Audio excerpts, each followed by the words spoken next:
सिकंदर भारत छोड़ के क्यों भागा। जी हाँ दोस्तों, आज मैं बताने वाला हूँ सिकंदर भारत छोड़ के क्यों भागा। सिकंदर एक के बाद एक लड़ाई जीतकर भारत की ओर आगे बढ़ रहा था। भारत के हर हिस्से पर वो अपना राज जमाना चाहता था। उसे लगता था तो भारत में अलग अलग रियासतों को आसानी से हरा देगा। सिकंदर को नहीं पता था क्योंकि उसका मुकाबला एक महान योद्धा पोरस से होने वाला था।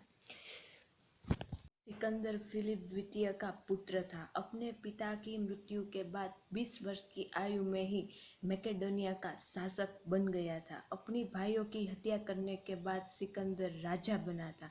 सिकंदर ने पूरी दुनिया को जीतने का प्रण लिया था। कहा जाता है कि सिकंदर ने अपने जीवन में जितनी भी लड़ाइयाँ लड़ी, इस सभी लड़ाई में सिकंदर की जीत हुई। इसीलिए तो जाता है कि जो जीता वो सिकंदर और हारा वो बंदर। ने ईरान और मिस्र को अपने अधिकार में ले लिया था। अब पूरी दुनिया में अधिकार करने के लिए, दुनिया को जीतने के लिए भारत की ओर अंदर भारत में आया।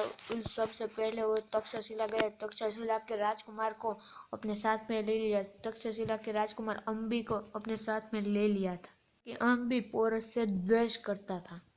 सिकंदर ने पोरस को एक संदेशा भेजा था और पोरस ने उसे इनकार किया। पोरस ने लड़ाई की तैयारी शुरू कर दी। झेलम नदी के किनारे पोरस और सिकंदर के बीच भयंकर युद्ध हुआ और जिसमें से पोरस के पास बहुत सैनिक नहीं थे, पर बहुत बड़े हाथी थे जो कि सिकंदर ने सेना ने कभी। पोरस को सिकंदर को युद्ध करने के लिए झेलम नदी को पार करना था। पोरस ने सोचा कि सिकंदर की सेना झेलम नदी को पार नहीं कर पाएगी। यही पोरस की सबसे बड़ी भूल थी। सिकंदर के पास 50,000 पैदल सेना और 30,000 पोरस के पास 30,000 पैदल सेना।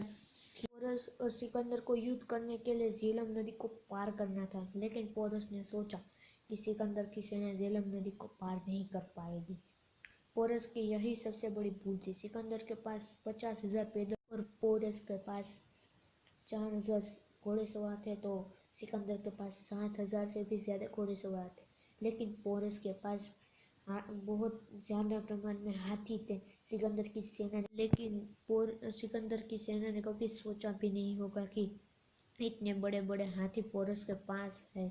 और दोनों में भयंकर युद्ध हुआ और पोरस को इसमें से हार गया। और बाद में सिकंदर ने पोरस से पूछा कि तुम्हारे साथ क्या पोरस से पूछा कि तुम्हारे साथ कैसा व्यवहार किया जाए, तो सिकंदर ने कहा कि एक कैदी जैसा।